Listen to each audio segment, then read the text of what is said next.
And by the way, looking gorgeous. Thank you. अब आप मुझे बताएंगे कि हम कहाँ जा रहे हैं, किसकी एंगेजमेंट है? यार मेरा क्लास फेलो है, बहुत टाइम से उससे बातचीत नहीं हुई। अभी रिसेंटली स्कूल फेलोज़ ने फेसबुक पे ग्रुप बनाया है, वहीं पे उससे बातचीत वगैरह स्टार्ट हुई। उसी की एंगेजमेंट पे जा रहे हैं। जब उसे पता चला कि मैं पाकिस्तान आया वो तो बहुत इंसिस्ट कर रहा था कि मैं उसकी एंगेजमेंट पे आऊँ। बस वहीं जा रहे हैं। वैसे टू बी ऑनेस्ट मेरा मूड चेंज हो रहा है। क्या मतलब? मतलब ये कि मेरा दिल कर रहा है कि हम एंगेजमेंट की बजाय रोमांटिक कैंडल लाइट डिनर पे चलें। अब देर नहीं हो रही आपको? सोच लो। चलें प्लीज।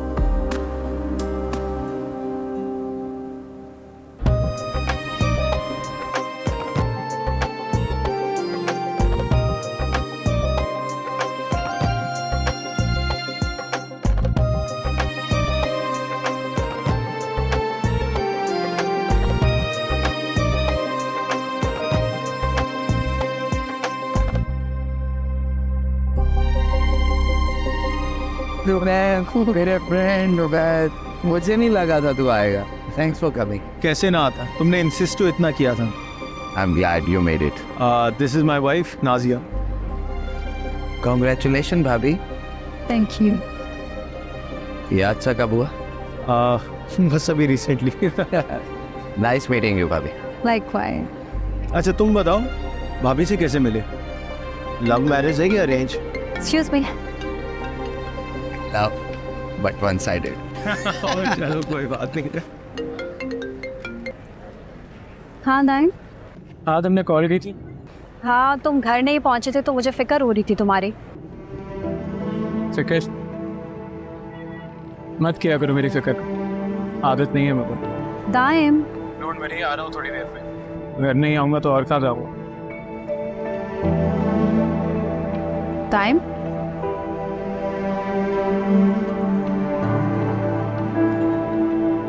सेटअप वगैरह बड़ा अच्छा किया हुआ तूने। लीजिए आपकी वाइफ आ गई। And here comes my beautiful missus to be रिदा।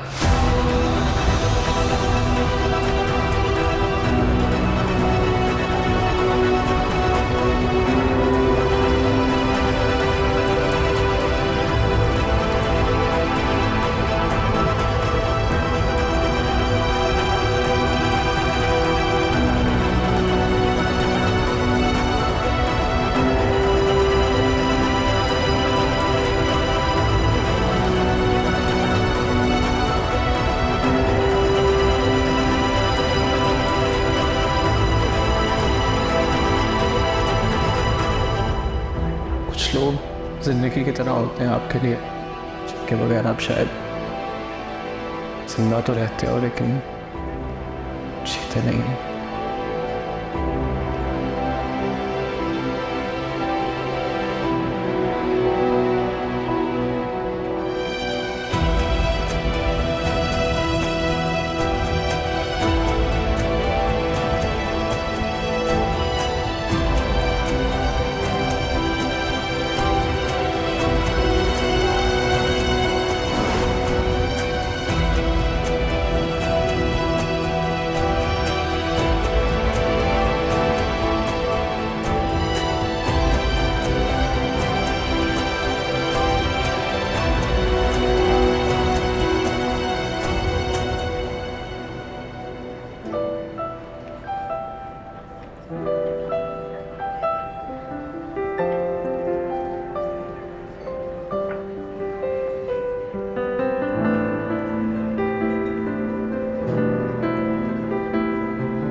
इस बात का है कि मेरे अपने घर वाले ये बात नहीं समझ सके, वही मेरी जिंदगी के दुश्मन बन गए।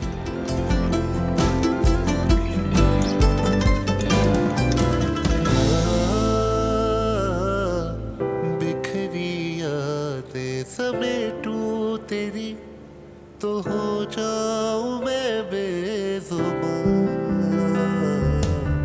समझे तू जिसको कहानी मेरी है एक कठिन दास्तां।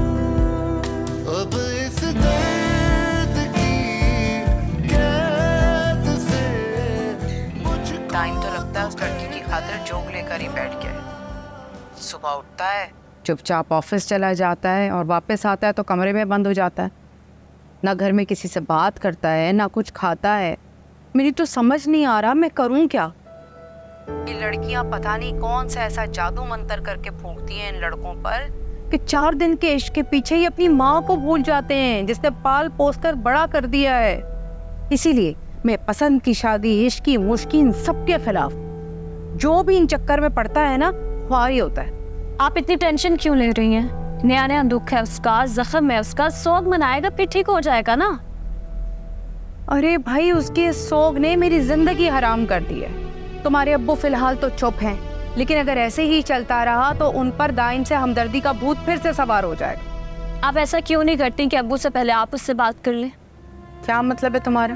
अम्मा आपका इकलौता बेटा है, इस टाइम पे वो लड़की के हाथों धोखा खाकर बैठा है।